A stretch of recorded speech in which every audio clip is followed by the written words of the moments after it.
ఒకవైపున మనమేమో మనకు ఓటు వేయకపోయినా కానీ ఏ రోజు కూడా డిస్క్రిమినేషన్ చూడలేదు. అటువంటి వాళ్లకు కూడా మనం డోర్ డెలివరీ చేసిన ప్రభుత్వం పాలన మందైతే ఈరోజు కేవలం ఓటు వేయలేదన్న ఒకే ఒక కారణంతో ఏకంగా కొడతా ఉన్న పాలన వీళ్ళది. ఈ పాపం ఊరికే పోదు. రెండవ పాపం చంద్రబాబుది కూడా అప్పుడే పండింది. బహుశా కేంద్రం ఈ రకమైన కేంద్రంలో ఈ రకమైన పరిస్థితులు బహుశా ఎప్పుడు ఉండిండవేమో. ఈ రకంగా కేంద్రంలో 240 ఎంపీలు మాత్రమే వచ్చిన పరిస్థితులు, రాష్ట్రంలో ఏకంగా వీళ్ళకు కూడా ఈ మాదిరిగా మంచి నెంబర్లు వచ్చిన పరిస్థితులు, ఎన్డీఏలో మళ్ళీ చక్రం తిప్పుతా ఉన్న పరిస్థితులు. ఇలాంటి పరిస్థితుల్లో కూడా ప్రత్యేక హోదాను అడక్కపోవడం చంద్రబాబు చేసిన మరో పాపానికి కూడా మరో నాంది. ఇలాంటి పరిస్థితుల్లో కూడా ప్రత్యేక హోదా మనం అడిగి తెచ్చుకోలేకపోతే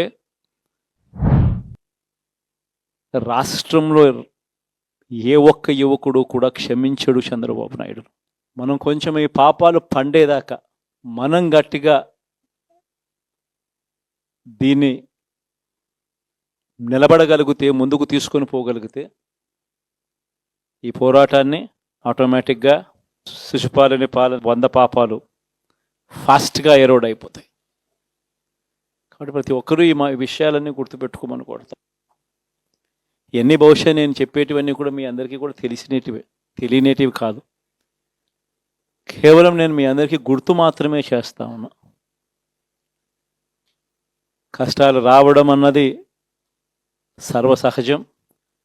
కష్టాలు ఇలా మనం ఎదుర్కొని నిలబడడం అన్నది మన చేతుల్లో ఉన్న అంశం అన్నది మాత్రం ఖచ్చితంగా ప్రతి ఒక్కరూ గుర్తుపెట్టుకోమని మీ అందరితో కూడా కోరుతా ఉన్నాను. శాసనసభలో, చట్టసభలో మీ సభే అన్నిటికన్నా ముఖ్యమైన సభ అవుతుంది. ఓటు వేయలేదు అన్న ఒకే ఒక కారణంతో మనుషుల్ని కొడతా ఉన్న పరిస్థితుల్లో, మనుషుల్ని అవమానిస్తూ ఉన్న పరిస్థితుల్లో, మనుషుల్నే బలవంతంగా ఆస్తి నష్టం చేస్తూ ఉన్న పరిస్థితుల్లో ఇక ప్రతిపక్షం ఉన్నది ఒకటే ఒక పార్టీ, ఆ పార్టీకి అవకాశం ఇవ్వాలా అన్న కనీస నైతిక విలువలు వాళ్ళు పాటిస్తారన్న నమ్మకం నాకైతే లేదు. కాబట్టి మీరు చేయాల్సిన పాత్ర గొప్పది, చాలా ఉంది అన్నది మాత్రం గుర్తుపెట్టుకోండి. రాబోయే రోజుల్లో యాక్టివిటీ లెవెల్స్ అనేది ఆటోమేటిక్లీ పెరుగుతాయి. రాష్ట్ర వ్యాప్తంగా ఉన్న కార్యకర్తలందరినీ ఎవరినైతే వాళ్ళు ఇబ్బందులు పెట్టారో ఖచ్చితంగా వాళ్ళందరికీ మనోధైర్యం ఇస్తూ వాళ్ళ గ్రామాలకు వెళ్ళి వాళ్ళకు తోడుగా ఉండే చేసే కార్యక్రమాలు జరుగుతాయి. రాబోయే రోజుల్లో ఇంకా టైం గడిచే కొద్దీ ప్రజల్లోకి వెళ్ళే కార్యక్రమాలు ఇంకా ముమ్మరం అవుతూ పోతాయి. చివరికి ప్రజల్లోనే ఉంటాం. ప్రజలతో కలిసి పోరాడే కార్యక్రమం వేగంగా టైం గడిచే కొద్దీ మనము వేగంగా అడుగులు ముందుకు వేస్తాం. ఒకటి మీ అందరికీ చెప్తా ఉన్నా, ఏకంగా 14 నెలలు పాదయాత్రలు చేశాం. ఆ వయసు ఈ రోజుటికి నాకుంది. ఆ సత్తువ ఈ రోజుటికి నాకుంది. కాబట్టి మీరు మాత్రం ప్రతి ఒక్కరూ గుర్తుపెట్టుకోండి. అట్ ద సేమ్ టైం చాలా మంది పోలీస్ వ్యవస్థకు సంబంధించి కూడా మనం చూసుకుంటే గంజాయి స్మగ్లింగ్ అనేది చాలా హెవీగా జరుగుతుంది. ముఖ్యంగా గంజాయి రాష్ట్రంలో ఎక్కడైనా దొరికింది అంటే దానికి మూలం ఎక్కడ దొరుకుతుంది అంటే మళ్ళీ మన విశాఖ జిల్లా వైపు వేరు చూపించే పరిస్థితి వచ్చింది.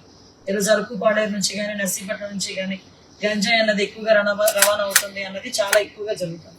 సో దాని మీద మేజర్గా రేపు పొద్దున్న మేము బాధ్యతలు తీసుకున్న తర్వాత కూడా ఎస్పీ గారి దగ్గర నుంచి ఐజీలతో అందరితో కూడా కూర్చొని దాని మీద ఒక స్పెషల్ డ్రైవ్ కూడా ఏర్పాటు చేసుకుని వాళ్ళకి ఒక టాస్క్ ఇచ్చి దాన్ని కూడా కంట్రోల్ చేసే పరిస్థితికి తీసుకురావాలని మేము అనుకుంటున్నాం. అన్ని స్టిమ్యులేట్ అవుతాయి. కాకపోతే నేను ఒకటే కోరుకున్నా, కొంత టైం ఇవ్వండి, మీటింగ్స్ ప్లేస్ అన్ని కూడా ఒక 15 days to 1 month అన్ని కూడా స్టిమ్యులేట్లోకి వస్తాయి. డెఫినెట్గా డిపార్ట్మెంట్ వాళ్ళు కూడా అందరూ కూడా సహకరించాలి.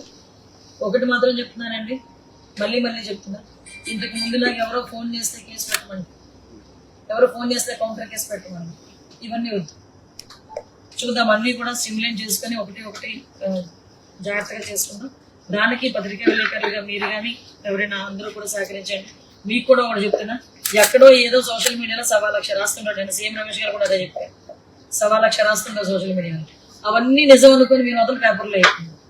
ఒక్కసారి మమ్మల్ని ఒకసారి చెక్ చేసుకోండి, రీచెక్ చేసుకోండి ఒకసారి.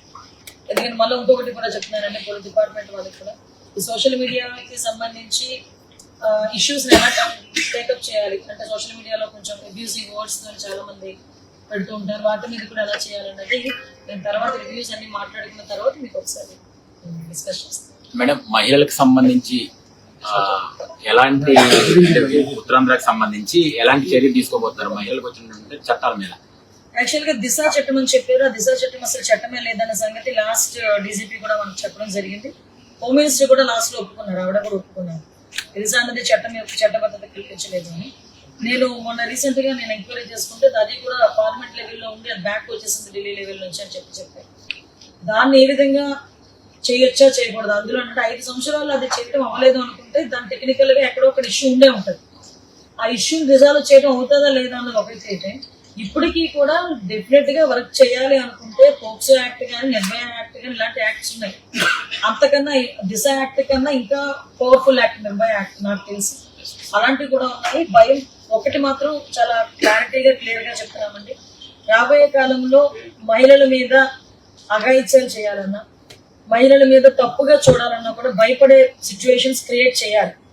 క్రియేట్ చేయడానికి డిపార్ట్మెంట్ వాళ్ళు కూడా మాకు సహకరించాలి, డిపార్ట్మెంట్ వాళ్ళతో పాటు ప్రజలు కూడా సహకరించాలి. ఎందుకంటే ఎవడో ఏదో చేస్తాడు మళ్ళీ మా దగ్గరికి వచ్చి రికమెండ్ చేస్తాడు. సో అలాంటి సిచ్యువేషన్స్ రాకుండా ప్రజలు సహకరించాలి, డిపార్ట్మెంట్ సహకరించాలి. డెఫినెట్ గా మహిళల భద్రత విషయంలో పెద్దపీట వేస్తుంది. ఒకటి మాత్రం క్లియర్ గా చెప్పగలను, చంద్రబాబు నాయుడు గారు సీఎం గా ఉన్నారు అంటేనే ఆటోమేటిక్ గా లా అండ్ ఆర్డర్ చేతిలోకి వచ్చినట్టే, క్రైమ్ కూడా తగ్గిద్ది. నేనైతే ఘంటాబద్ధంగా చెప్పగలను. ఆ వీలైతే ఛాలెంజ్ అనుకోండి, మళ్ళా క్రైమ్ రిపోర్ట్ ఇప్పుడు ఎవరు నేషనల్ క్రైమ్ రిపోర్ట్ ఇప్పుడు ఎంతవరకు ఉందో దానికి తగ్గుతుందే తప్పించి ఎట్టి పరిస్థితులు ఉంటుంది చంద్రబాబు నాయుడు గారు. లాస్ట్ టైం చూసుకుంటే క్రైమ్ రిపోర్ట్స్ మేము అందరూ నేషనల్ క్రైమ్ రిపోర్ట్స్ చూసుకున్నా కూడా మహిళలు మిస్సింగ్ కేసు. నాకు మొన్న నేను ఇంకా జస్ట్ ప్రమాణ స్వీకారం చేసి నాకు అలాట్ చేశారు అంతే, హోమ్ డిపార్ట్మెంట్ అలాట్ చేశారు. చాలా ఫోన్లు వచ్చినాయి నాకు, మెసేజ్లు. నిజంగా నేను ఆ వాట్సాప్ చూస్తే కనుక ఒకసారి కూర్చొని మొత్తం చూడాలి తీసుకెళ్ళి. ఒక అతను US లో ఉంటాడు, వాళ్ళ అమ్మాయి తప్పిపోయింది వైజాగ్ లో, కేసు పెట్టాము, ఈ రోజు వరకు కేసు మాకు ఫైల్ చేయలేదు అని చెప్పారు. అంటే మే 14th సంథింగ్ ఎప్పుడు అమ్మాయి మిస్ అయిందని చెప్పి డేట్ కూడా చెప్పారు. అంటే అలాంటి కేసులు అతను ఒక మాట అన్నాడు నాతో, మా అమ్మాయి బతికిందో చనిపోయిందో మాకు తెలియదండి, కానీ మా అమ్మాయి పరిస్థితి వేరే అమ్మాయికి రాకూడదు, కొంచెం దాని మీద యాక్షన్ తీసుకోండి మేడం అని చెప్పి తను అక్కడ నుంచి నాకు ఫోన్ చేశాను. సో నేను ఒకసారి రేపు మళ్ళీ తర్వాత కూడా కేసు డీటెయిల్స్ కూడా ఇచ్చేవి, నేను డెఫినెట్ గా అక్కడ సిపి గారితో ఒకసారి మాట్లాడతాను. అంటే ఇలాంటి సిచ్యువేషన్స్ ఉన్నాయని చెప్పడానికి ఒక ఎగ్జాంపుల్ చెప్తాను. సో డెఫినెట్ గా మేము దాని మీద చర్యలు